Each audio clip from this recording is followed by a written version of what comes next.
नमस्कार,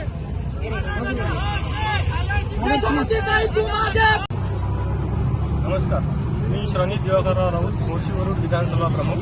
आज नळा नदीवरील पुलाचं साधारणतः 7 ते 8 वर्षापासून प्रलंबित प्रश्न आहे, जो मार्गी लावण्यासाठी आम्ही याच्या आधीचा एक आंदोलन केलं होतं, रस्ता रोको।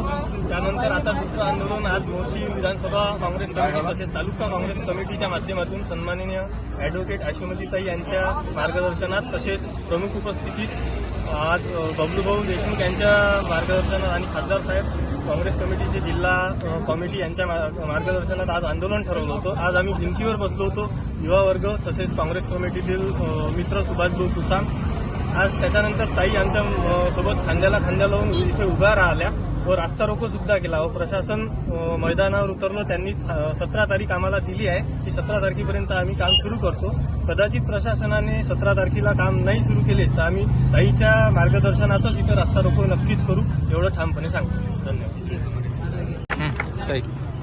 इथे मोर्शी या ठिकाणी नळ नदीवर अर्धवट पुलाचं बांधकाम झालेलं आहे आणि मागच्या 8 वर्षापासून इथे हे बांधकाम झालेलं आहे। या ठिकाणी 15च्या वर ऍक्सिडेंट होऊन गेले।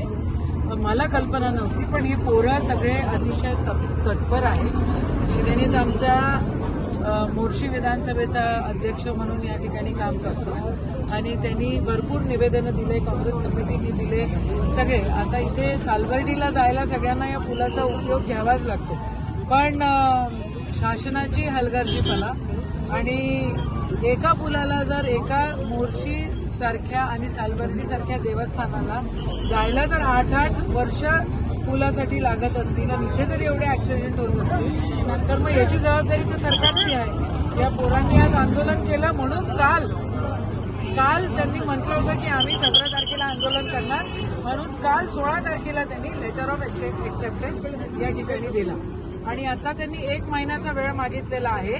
बँक गॅरंटीसाठी त्यांना 1 महिन्याचा वेळ लागतोय। कॉन्ट्रॅक्टर त्यांचा फिक्स झालेला आहे।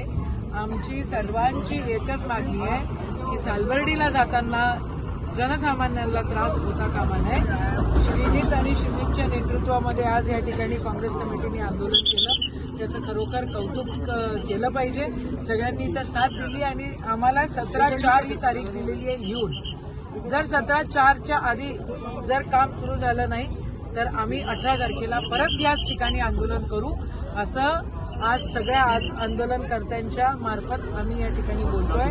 सरकारने जागा व्हावं, सरकारला पैसे द्यायला भलते लोक गोष्टी भेटून राहिलेल्या आहेत, भलत्या ठिकाणं पैसे देऊन राहिलेले आहेत सरकार। मुख्यमंत्र्यांचं अजिबात लक्ष नाहीये, आजोळा आहे म्हणते रे वा, पण त्यांचं या अमरावतीमध्ये लक्ष नाही, त्यांचं फक्त नागपुरात लक्ष आहे। 8-8 वर्ष या ठिकाणी कामं होत नाही, याचा खेद परत एकदा व्यक्त करतो, निषेध करतो या सरकारचा। आणि जर 17 तारखेपर्यंत जर काम सुरू झालं नाही का रे बा, तर परत आम्ही 18 तारखेला आंदोलन करू हे सांगतो।